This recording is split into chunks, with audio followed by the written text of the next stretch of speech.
My brothers and sisters, the whole world will let you down. Absolutely everyone will let you down. But Allah will not let you down. Allah says, my worshipper, I will forgive you by you just asking me for forgiveness. Even if your sins were as much as it would fill from the earth to the skies. The hadith says, O son of Adam, if your sins had filled from earth to the skies, full of writing, meaning if they had filled the whole space, that's how many sins you came up with on the day of judgment. But you came without associating partners with me. You worshipped me. You tried. I can forgive your sins without even being bothered. It won't really affect anything at all on my side. So Allah is telling us, oh son of Adam, no matter what you have done, have hope in my mercy. Oh son of Adam, your acts of worship benefit you. They don't benefit me. So trust me that I will accept them for you. Did you try it? Yes, I tried. Accept it. Don't let the devil come to you and make you lose your faith in Allah. You have faith in Allah. What is faith in Allah? He is Ghafoor, Rahim, Wadud. He is the loving, the most merciful, the most forgiving, the most compassionate. That is who Allah is. Have you ever thought about it? When we say Bismillah, the first words as we are reading the Quran, what do we say? Bismillah, Ar-Rahmani, Ar-Rahimi. In the name of Allah. What did He choose as the ultimate of first two names for us to be repeating? What did He choose? Number one, Ar-Rahman. What's that? The most merciful, the entirely merciful. He is merciful even upon those who don't even deserve His mercy. Subhan Allah. That's what the meaning of Ar-Rahman. And then He say, Ar-Rahim. He has a specialized mercy for those who believe they will feel that mercy because of that belief and conviction.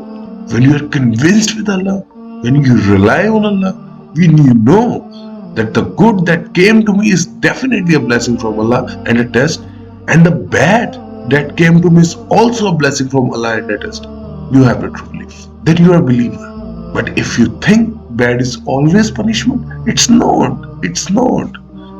You know, we have tsunamis, we have natural disasters, we have deaths, we have so many other things, we have disease, sickness.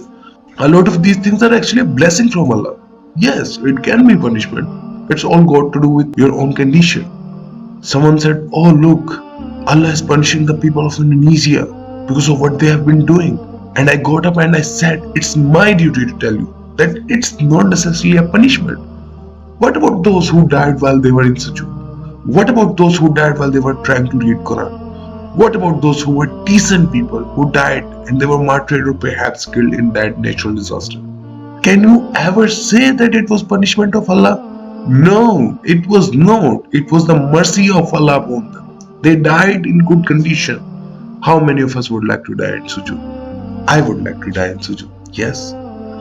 So if Allah took you away in sujood, no matter how He took you away, but isn't it a blessing of Allah? You will be resurrected perhaps in a similar way. And people say, that guy was punished. You see, because he died a natural disaster. You don't know it was a mercy of Allah. But if someone was in the disobedience of Allah, at that time, that's between them and Allah. May Allah subhanahu wa ta'ala not do that to us. So it could be a same disaster. A punishment for some and mercy for others, depending on how you are.